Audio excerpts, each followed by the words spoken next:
The king of Brownsville. A street fighter stares intently at Mike Tyson. 3 punches from now an ambulance will be on its way, but right now he thinks he is invincible. Brownsville, Brooklyn. A summer night in the late 80s. The air is thick with humidity that makes clothes cling to skin and sweat break out instantly. Streetlights cast an orange glow on cracked asphalt and broken sidewalks littered with trash. Music drifts from open windows on every floor of the housing projects looming over the street. Reggae from one apartment, hip-hop from another, R&B from a third. It all blends into the chaotic soundtrack of the neighborhood. The bass vibrates through the brick walls strongly enough to rattle the glass in its frames. Groups of people sit on the stoops, talking loudly over the music, laughing and sipping from bottles wrapped in brown paper bags to hide the labels.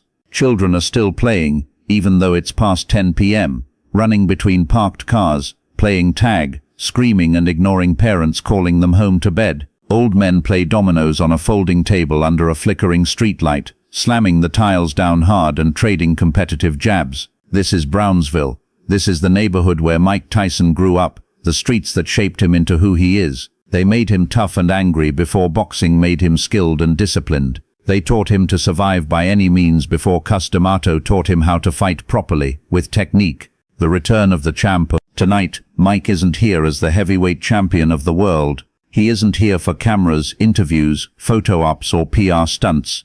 There is no publicist by his side controlling every word.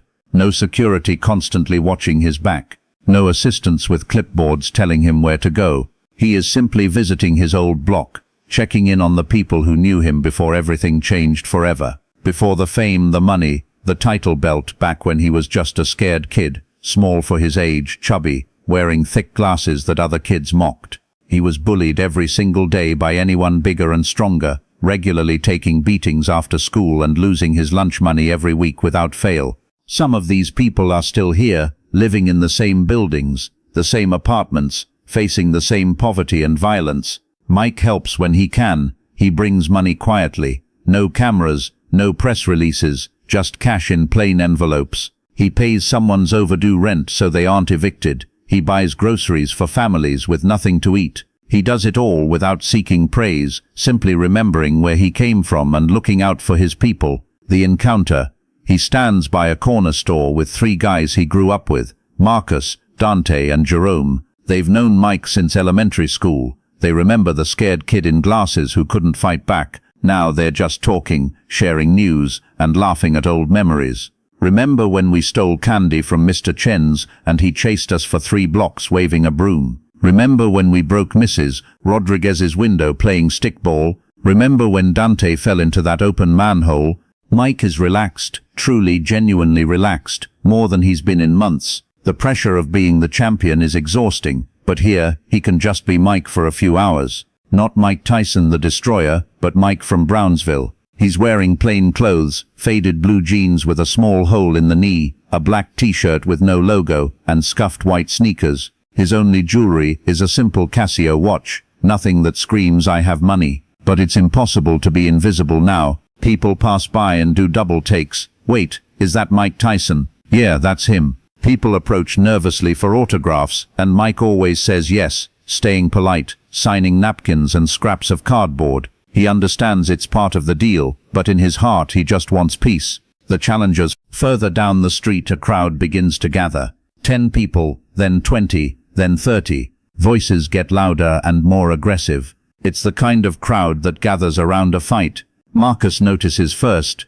Yo, something's going on, looks like a fight. Let's check it out. Mike follows reluctantly. They push through the growing circle of about 40 people blocking traffic. In the center stands a man. A big man, at least 6'2" inches and 230 pounds, built like a barrel. He looks like a man who has won 100 street fights. His white tank top is soaked with sweat, and his knuckles are raw and bloody. He has a cut over his left eye and a swollen cheek, but he is smiling, a wide grin revealing 3 gold front teeth. He stands over another man sitting on the asphalt, defeated and bleeding from the nose. The crowd chants his name, Curtis, Curtis, Curtis. Money changes hands instantly. This is a street fight, organized but illegal, for money and for rep. Curtis sees Mike in the crowd. Recognition flashes instantly. He points a finger directly at Mike. Yo, Mike Tyson. The crowd goes silent. Everyone turns to look at Mike. Curtis walks toward him with a confident swagger.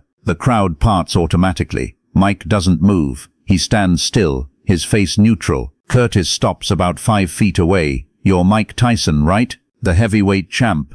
Mike nods simply. "Yeah, that's me." Curtis grins. "I've heard all about you, man. The baddest man on the planet, knocking everyone out in the first round." There is no respect in his tone, only a challenge. The confrontation. "I've been fighting here for 8 years, Curtis says, filling the silence. 53 fights, won every one. Undefeated. You know why? Because I fight for real. No rules, no gloves, no referee to jump in when it gets dangerous. You fight in a ring with padded floors. That's a sport, man. This is a street fight." Marcus leans in and whispers, "Yo, Mike, let's get out of here. It's not worth it." But Mike doesn't move. He keeps his eyes on Curtis. "You're probably real good in that ring." Curtis takes a step closer. There are only 3 feet between them now. "But out here without protection, I don't think you'd last. I think I'd take you. I really do."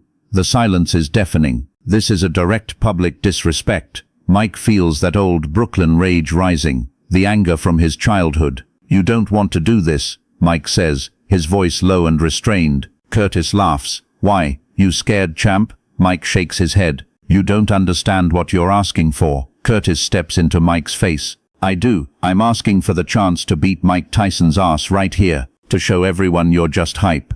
Mike looks into Curtis's eyes and sees a man who has never been tested by true mastery. Curtis thinks street experience equals professional elite training. He is about to find out how wrong he is. "All right," Mike says quietly. The crowd erupts. Money starts moving again. Most are betting on Curtis, their local legend, the undefeated street king. 3 seconds Mike doesn't take off his shirt. He doesn't adjust anything. He just stands there, arms relaxed at his sides, feet shoulder-width apart. Breathing steady. Curtis starts bouncing on his toes, warming up. "Come on, champ. Show me that championship boxing everyone talks about. Let's see if you're really the baddest man on the..." Mike moves. 3 quick steps, faster than Curtis can even process. 2 lightning-fast punches.